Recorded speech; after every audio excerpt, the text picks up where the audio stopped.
আছেন 2018 নির্বাচনে দল আমাকে সর্বোচ্চ সম্মান দিয়েছে, দল নমিনেশন দিয়েছে। আমি দলের কাছে কৃতজ্ঞ। দল আমাকে এতবার সভাপতি বানাইছে, দল আমাকে উপজেলা চেয়ারম্যান বানাইছে, দল মানে আমার কর্মীরা। আমার নেতা আমাকে সর্বশেষ নমিনেশন দিয়েছে। আমার নেতাকে এখনো দেশে আনতে পারি নাই, তারেক রহমান। আমার নেত্রী এখনো সুস্থ না। আমার নেতার সবগুলো মামলা আমরা এখনো কিন্তু আপনার শেষ করতে পারি নাই। বাংলাদেশের সংস্কারের অনেক কিছু বাকি রয়েছে। আমার নেতা জানেন, নেতা বলেছেন তৃণমূলের কর্মীদের কাছ থেকে উনি নমিনেশন দিয়েবে। এখানে অনেক গুণীজনরা আছেন, তাদের সাথে আলোচনা করবে। আমি বিশ্বাস করি বিএনপি এবং দল, প্রিয় তারেক রহমান সাহেব দেশে আসুক, আমাদের মাঝে উনি আসুক।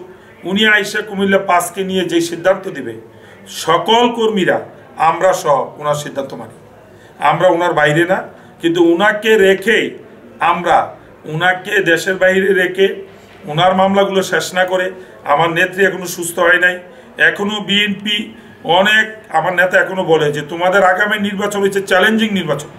আমি আমার সকল কুমিল্লা 5-এর নেতাদেরকে বলবো, কেউ কম কাজ করেছি, কেউ বেশি কাজ করেছি, কোনো মতানৈক্য নেই।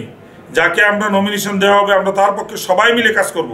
কিন্তু আমার নেতাকে দেশে আনার জন্য, আমার নেত্রী সুস্থ হয়ে আমাদের মাঝে ফিরে আসুক, উন্মুক্তভাবে জনসভায় বক্তব্য দেব, আমরা সবাই চাই।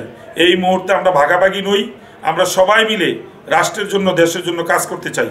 আজকে যারা আমাদের জন্য জীবন দিয়েছে তাদের দিকে তাকিয়ে, যাদের হাত নাই পা নাই, তারা যদি হসপিটালে থেকে বলতে পারে যে আমরা আবার যদি বাংলাদেশে কোনো ক্রাইসিস হয়, আমার ডাইন হাতটা দিয়ে দেবো, বাম হাতটা গেছে, আমার বাম পাটা গেছে, ডাইন পাটা দেবো, আমার একটা চোখ গেছে আরেকটা চোখ দেবো।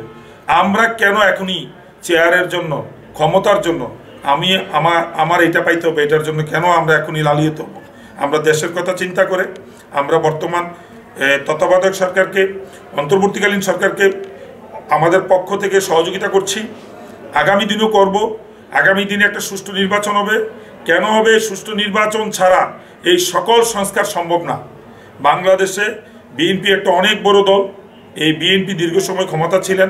আগামী দিনে আপনাদের সকলের দোয়ায় আবারও যদি দল ক্ষমতায় আসে, বড় ধরনের সংস্কার করতে হবে। আমরা একটা সুষ্ঠু নির্বাচনে আশা করছি। আমার নেতা দেশে আসবেন। আমাদের কুমিল্লা 5-এ যাকে নমিনেশন দেওয়া হবে, আমরা বিএনপির সবাই মিলে তাকে নিয়ে বিজয় ছিনিয়ে আনবো। এটি আমাদের প্রাপ্তি। আমরা সংগঠন নিয়ে কাজ করি। 1-11 থেকে আজকের দিন পর্যন্ত যে সভাপতিগুলো বাংলাদেশে কাজ করে, তারা সবসময় নির্বাচনের জন্য প্রস্তুত। আমরা এই বিগত স্বৈর শাসকের সময়ও তো নির্বাচনের জন্য প্রস্তুত ছিল। উনি সাহস করে নাই যে রাতে ভোট করে ফেলে। বিএনপিকে এই পরিমাণ ভয় পায়। কুমিল্লা 5 আমরা সবসময় প্রস্তুত, এবং এটা আপনারা দেখেছেন বিগত সময় পাওয়ারফুল নেতাদের সাথে আমরা নির্বাচন করছি। আমরা সাথে যারা নির্বাচন করেছে ওনারা বিগত সময় এমপি হয়েছেন। তা আমরা সবসময় প্রস্তুত, আমাদের কর্মীরা প্রস্তুত, কুমিল্লা 5 প্রস্তুত।